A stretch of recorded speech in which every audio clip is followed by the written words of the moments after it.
diharapkan siswa memiliki konsep diri yang positif. Mereka punya rasa syukur yang tinggi, sudah dilahirkan dengan keadaan fisik yang sempurna, yang harus dijaga, disertai juga dengan berbagai kelebihan yang harus digali dan dikembangkan.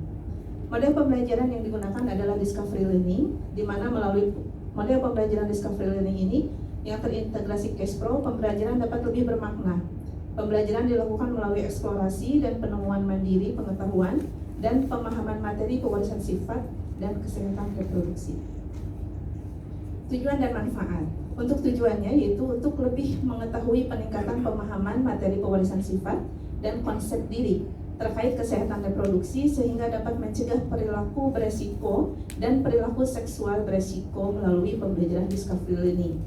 Manfaatnya, manfaat bagi guru adalah dapat menjadi alternatif pembelajaran sebagai solusi untuk meningkatkan pemahaman materi dan konsep diri siswa agar dapat dijadikan acuan untuk tindak lanjut layanan baik bimbingan konseling maupun dalam pembelajaran, sehingga siswa memiliki konsep diri positif agar mereka dapat terhindar dari perilaku beresiko dan perilaku seksual beresiko.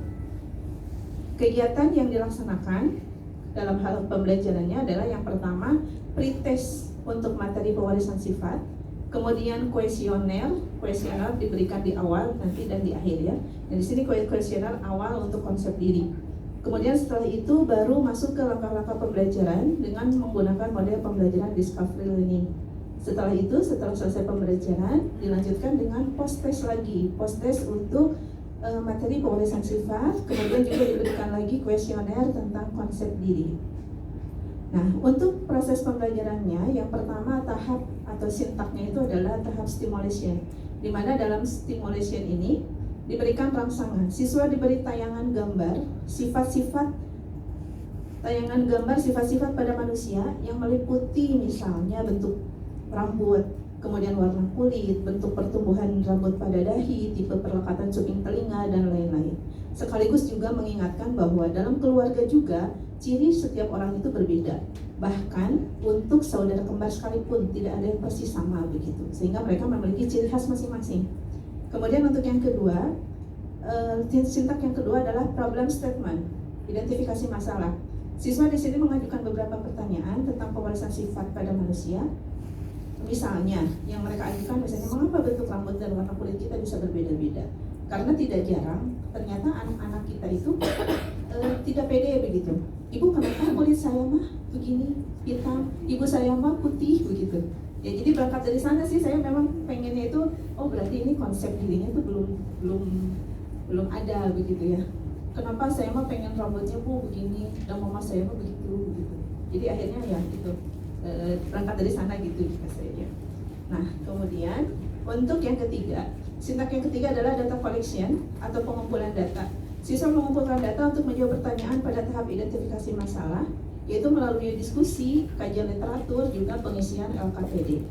Jadi di dalam LKPD, di sana digali atau diberikan pertanyaan-pertanyaan untuk menggali supaya pertanyaan-pertanyaan yang tadi di sintak yang kedua itu bisa terjawab. Yang keempat adalah data processing atau pengolahan data. Siswa mengolah informasi yang diperoleh dari kegiatan sebelumnya. Pada tahap ini juga siswa melakukan simulasi persilangan.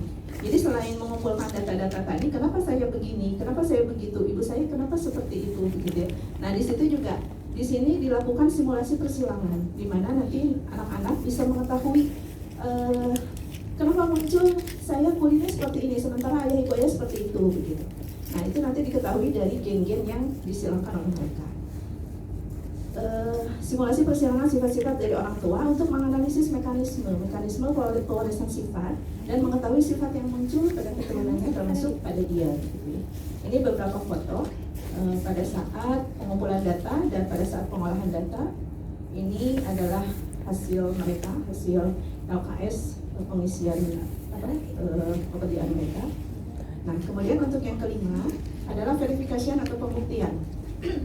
Siswa memverifikasi hasil pengamatan dengan data atau teori pada buku sumber, mempresentasikan hasil diskusi, juga membahas soal-soal persilangan. Jadi di sini anak-anak setelah melakukan diskusi, kemudian mengisi LKS, lalu kemudian semuanya dianalisis begitu sampai ke soal-soal yang terkait dengan persilangan diselesaikan. Setelah itu kemudian melakukan verifikasinya yaitu dengan melihat apakah betul salah gitu ya yang sudah saya kerjakan dari buku sumber, juga dengan dipresentasikan di depan kelas, kemudian dilakukan diskusi klasikal, secara klasikal begitu, membahas soal-soal. Pada tahap ini juga siswa diberikan pemahaman tentang konsep diri. Jadi guru saya gitu memberikan penekanan tentang konsep diri, memasukkan beberapa poin-poin penting yang terkait dengan konsep diri, di mana setiap orang itu adalah unik, setiap manusia itu adalah unik dan memiliki kekhasannya masing-masing sebagai hasil pewarisan sifat dari kedua orang tuanya.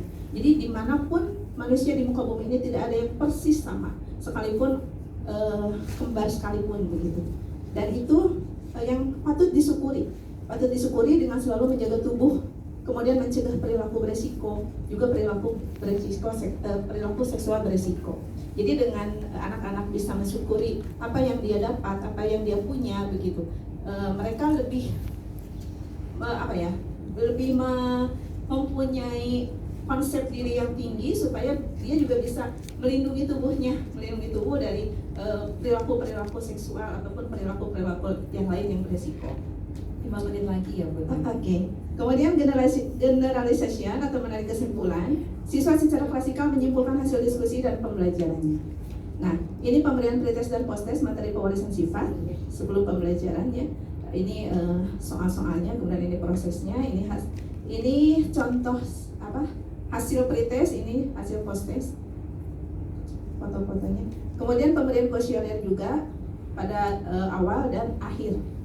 Ada hasilnya. Kemudian ini hasil rata-rata hasil pretest adalah 23 dan rata-rata hasil posttest adalah 70. Hal ini menggambarkan bahwa penerapan model pembelajaran discovery learning telah efektif dalam meningkatkan pemahaman siswa pada materi pewarisan sifat. Kemudian untuk jumlah skor awal dan akhir item atau pertanyaan positif untuk kuesioner konsep diri, di sini terjadi peningkatan jumlah skor jawaban sangat setuju dan setuju untuk pernyataan positif. Jadi kalau pernyataan positif kan memang sebaiknya dijawab dengan sangat setuju dan setuju. Nah, di sini yang awalnya sangat setuju dan setuju itu adalah 866 atau 60,28%, itu menjadi 79,44%. Di sini terjadi peningkatan sebesar 19,17%. Juga terjadi penurunan jumlah skor jawaban tidak setuju dan sangat tidak setuju. Penurunan itu sebesar 34,44%. Nah, hal ini menunjukkan bahwa terjadi peningkatan konsep diri siswa, di mana ditandai dengan naiknya pernyataan yang setuju dan tidak setuju, dan penurunan yang tidak setuju dan sangat tidak setuju begitu. Saya melihatnya seperti itu. Kemudian untuk jumlah skor awal dan akhir item pernyataan negatif untuk konsep diri, terjadi penurunan jumlah skor jawaban sangat setuju dan setuju untuk pernyataan negatif, yaitu penurunannya adalah sebesar 61,39%. Juga terjadi peningkatan jumlah skor jawaban yang tidak setuju dan sangat tidak setujunya, yaitu sebesar 32,08%. Dan hal ini menunjukkan bahwa terjadi peningkatan konsep diri siswa. Ini sebarannya, Bapak Ibu bisa melihat untuk yang pernyataan positif awalnya ini masih sebarannya banyak di setuju dan tidak setuju. Jadi ada beberapa, banyak juga yang tidak setuju dengan pernyataan positif. Setelah akhir dari pembelajaran itu justru yang sangat setujunya juga banyak begitu, yang berkurang tidak setujunya berkurang. Jadi di sini signifikan saya lihat peningkatannya begitu ya untuk pernyataan positif untuk pernyataan positif pada sangat setuju dan setuju. Kemudian untuk pernyataan negatif yang awalnya masih banyak yang setuju begitu. Harusnya kan memang pernyataan negatif itu sangat tidak setuju atau tidak setuju begitu. Nah, di sini masih ada yang setuju. Di sini juga banyak sangat setuju. Nah, di akhir itu terlihat bahwa yang tidak setujunya lebih banyak. Tapi ini juga terjadi peningkatan untuk yang sangat tidak setuju.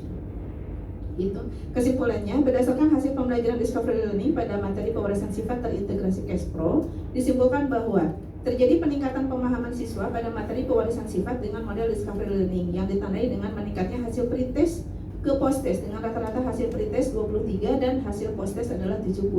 Hal ini menggambarkan bahwa Penerapan model pembelajaran discovery learning telah efektif dalam meningkatkan pemahaman siswa tentang materi pewarisan sifat. Yang kedua adalah terjadi peningkatan konsep diri siswa yang ditandai dengan peningkatan jumlah skor jawaban sangat setuju dan setuju untuk pernyataan positif sebesar 19,17%. Juga terjadi penurunan jumlah skor jawaban tidak setuju dan sangat tidak setuju untuk pernyataan positif sebesar 34,44%. Pada bentuk pernyataan negatif, terjadi penurunan jumlah skor jawaban sangat setuju dan setuju untuk pernyataan negatif ini sebesar 61,39%. Juga terjadi peningkatan jumlah skor jawaban tidak setuju dan sangat tidak setuju sebesar 32,08%. Refleksi. Pembelajaran tentang konsep diri dapat dilaksanakan pada materi pewarisan sifat dengan model pembelajaran discovery learning. Siswa dapat terlibat aktif dalam pembelajaran dengan mengeksplor sendiri pengetahuan, tentunya dengan bimbingan guru. Penumbuhan konsep diri juga dapat diterapkan dengan penanaman nilai pribadi, kemudian dapat menerima, menghargai, dan merawat diri secara utuh. Siswa diajak untuk menjelaskan hal-hal apa yang dapat dilakukan untuk merawat diri mereka. Setelah mengikuti pembelajaran, siswa merasa mendapat ilmu atau pengetahuan baru karena pembelajaran dihubungkan dengan penanaman konsep diri. Kemudian juga siswa antusias mengikuti pembelajaran berikutnya sehingga guru tertantang juga untuk menerapkan pembelajaran konsep diri pada materi yang lain. Rekomendasi, guru tidak hanya mengajarkan kognitifnya saja, namun juga soft skill seperti konsep diri perlu dikembangkan dalam pembelajaran. Konsep diri penting untuk mencegah perilaku seksual beresiko dan perilaku beresiko. Selama pembelajaran, siswa diajak untuk selalu bersyukur, selalu percaya diri, dan memahami kelebihan diri yang dapat dikembangkan sebagai bekal kehidupan mereka di masa depan. Satuan pendidikan dapat mengembangkan kekhasan kurikulum sekolah terkait pembelajaran discovery learning terintegrasi KISPRO pada materi pewarisan sifat atau pada mata pelajaran IPA yang lain. Peneliti selanjutnya diharapkan dapat melanjutkan penelitian tentang konsep diri terintegrasi KISPRO pada materi pembelajaran yang lain dengan model pembelajaran yang lain juga. Instrumen konsep diri diuji coba sebelum digunakan agar diketahui validitas dan reliabilitasnya. Demikian yang dapat disampaikan. Terima kasih atas perhatiannya. Wassalamualaikum.